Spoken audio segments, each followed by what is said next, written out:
Hello, my friends. Welcome to Wednesday. Can you hear me? I think you can. So, finally made it to Wednesday and it's all good and dandy.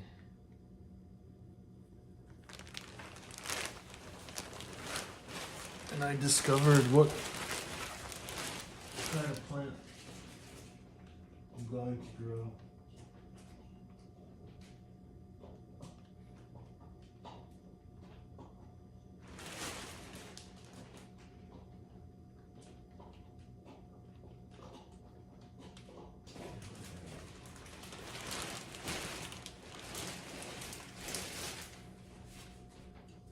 Discovered what kind of plant I'm going to grow.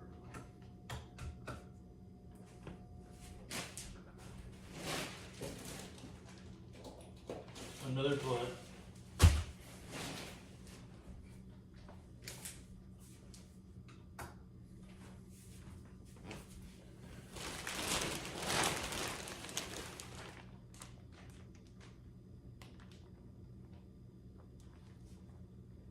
Because I'm not just going to grow one plant, obviously. I'm going to grow green tea.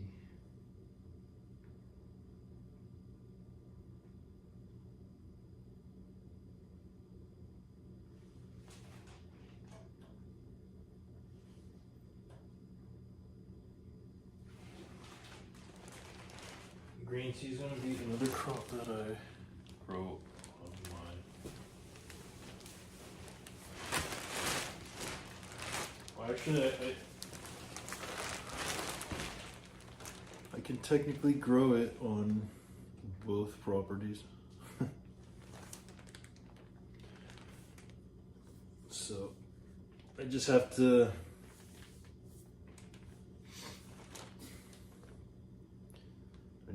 be careful for the winters, I guess.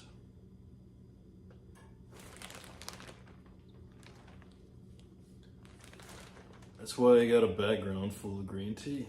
In case you're wondering. So I'm gonna grow green tea, amaranth, and ginseng. I'm not gonna grow ginseng on both, but I'm definitely gonna grow green tea and amaranth.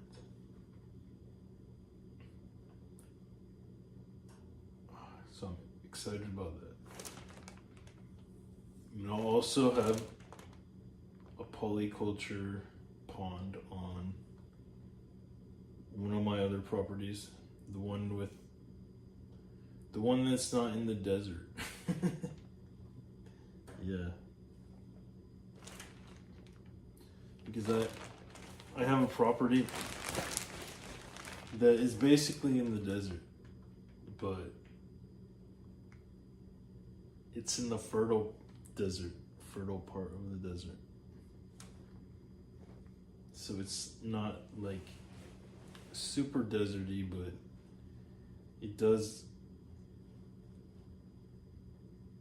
there might be issues for getting water. Water might be expensive in the area, so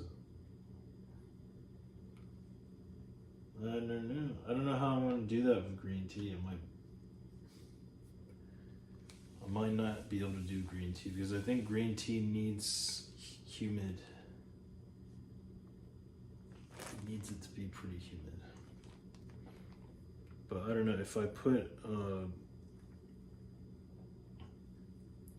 if somehow I got rich one day and could afford to build a warehouse, I could just grow it indoor. Because tea grows pretty good indoors.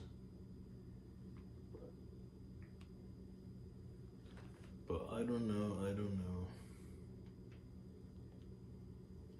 But the reason I like green tea is because green tea has helped me in so many ways. Unfortunately, I have a weak digestive system, and if I don't consume green tea, I would be miserable. Green tea is the only thing that allows me to have a normal digestive system. It wasn't always like that, but for some reason, as I got older, it just got worse and worse.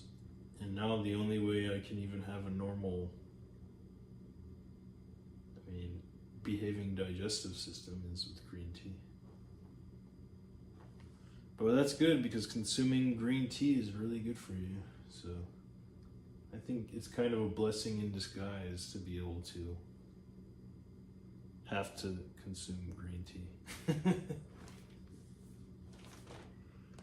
But yeah, amaranth. I think I was talking about amaranth the other day. Amaranth is a plant that I don't know exactly if it. Yeah, I think it's a native plant to like Central America, and it is highly nutritious. And you can also grow that inside. But the thing about amaranth is it gets really tall if you grow it inside. So I don't know, I might have to trim it. Might have to trim it a lot. But those are two very healthy plants that will, if you consume them, will add a lot of nutrition to your lifestyle. And if I was to have a pond that had fish and ducks, there's my protein source. Amaranth and green tea are, full of antioxidants. Amaranth also has a lot of protein. It's a complete protein. And ginseng is also,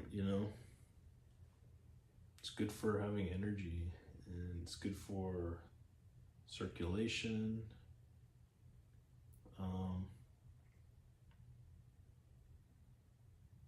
And I could get my vitamin D from the sun. I live in a sunny place, so yeah. I don't know, I could get vitamin C from oranges, I guess. But oranges grow in like Florida, so I don't know. I might just have to buy vitamin C and iron supplements. And like I already do. And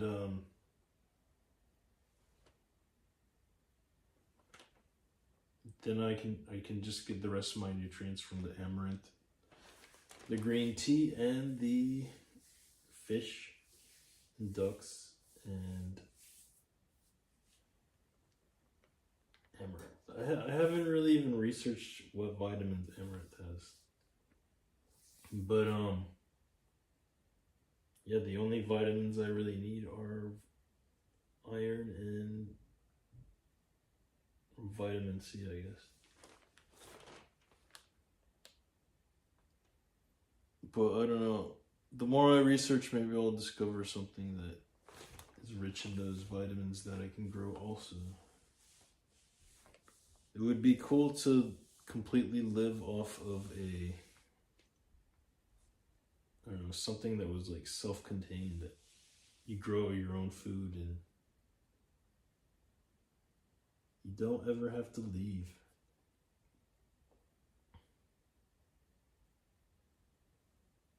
In the perfect world, that would be awesome.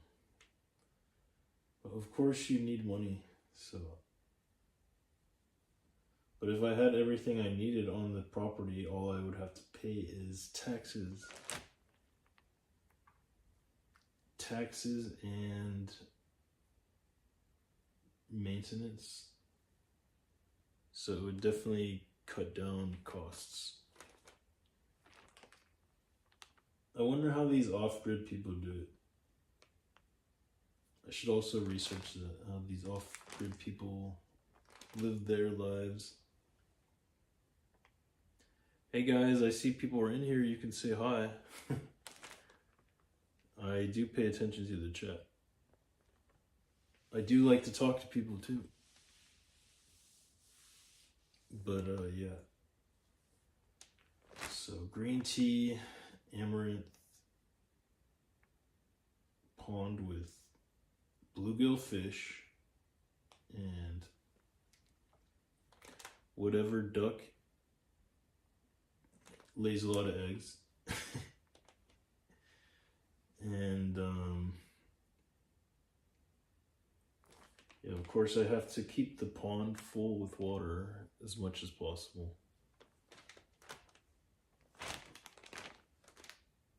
So I have to live somewhere that's humid, so I'm not, having to fill that up all the time. And yeah. But before I get to that point, I was thinking I'm actually pretty close to closing on a property. And all I need to have my own mailbox that I can basically live anywhere in the world and use this mailbox to have my mail sent. That's the only dilemma, because honestly I like to travel, and it's so much cheaper to live in other parts of the world right now because of all the mess that's going on in our country. So if I could just have a property with a mailbox on it that I can direct all my mail to, then I won't have to get a year lease somewhere and pay, what seems like a fortune. I guess it doesn't seem like a fortune if you have lived in this country your whole life. But even for like a really cheap place, you're paying almost 10 grand a year. Like in the cheapest part of our country, 10 grand a year. You're getting a year lease for like 10 grand, which is, it's a lot of money. It doesn't seem like a lot of money if you make a lot of money, but to the average person, it's a lot of money. Where you can go to Thailand or Vietnam or, even like Poland and pay. In Thailand, you could probably get away with paying around, I think I was staying somewhere for around less than 400 a month when I was in Thailand. So that's pretty good. And I think in Poland, you can get away with, and not even Poland, you stay like in Lithuania or Latvia, somewhere in Eastern Europe, you can probably get around, 600, I'm assuming, for rent. And that's nearly unheard of. You need to live in like the boonies where there's nothing, where you're like 50 miles away from everything in the US to have that. Which is, where's your money gonna come from if you do that? You can't do that. But you live in like Lithuania or Poland or Thailand, you can live in Bangkok for like 300, 400. I don't want to say 300, like 400 a month. Certain times of the year are definitely going to be more expensive, but if you get like a visa and I don't know, 6-month visa or something.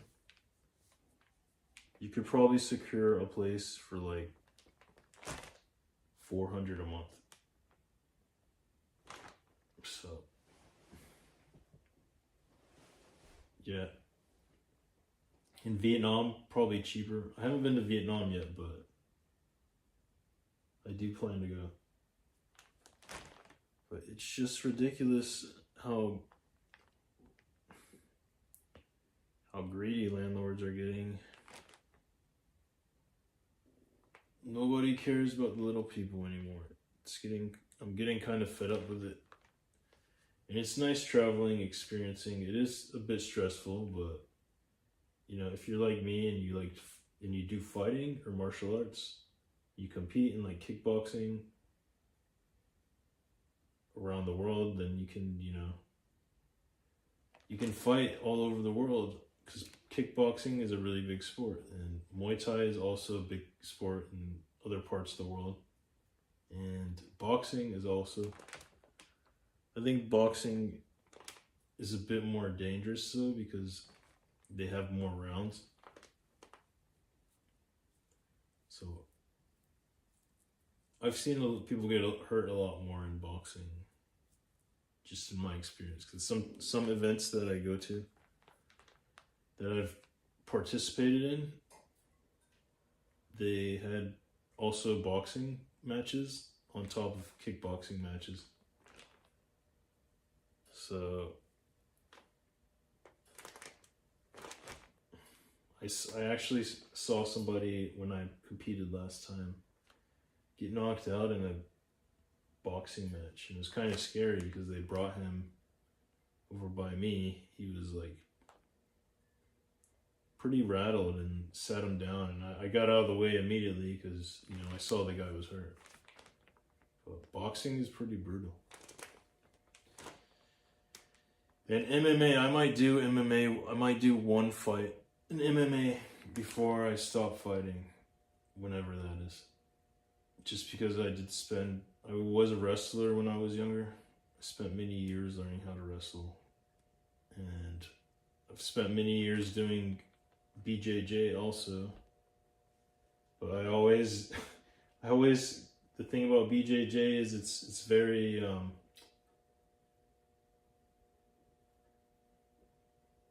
don't know. It's like a cult. So, depending on who your teacher is, if they don't, you basically have to brown nose, because I'm literally like, I have all the skills necessary to be a blue belt. I'm one stripe away from blue belt. But I've trained at so many schools over the years, and for so many years, like, I tap out blue belts like crazy. Like, every time I start doing BJJ again, I even tap out purple belts. Not all purple belts, but I've tapped out at least a few purple belts at every gym I've trained at. I'm not going to say that I'm purple belt level, but I'm definitely at least, intermediate blue belt. But because I've trained at so many gyms, I have to build a new relationship with each instructor, and that means it takes me longer to get promoted. So even though I should have been, if I would have stayed at the same school for as long as I've trained in BJJ, I probably would have been close to a purple belt right now. But since I've bounced around and stopped and been doing kickboxing and Muay Thai, like in between, and not just focused on grappling, it's taken me longer.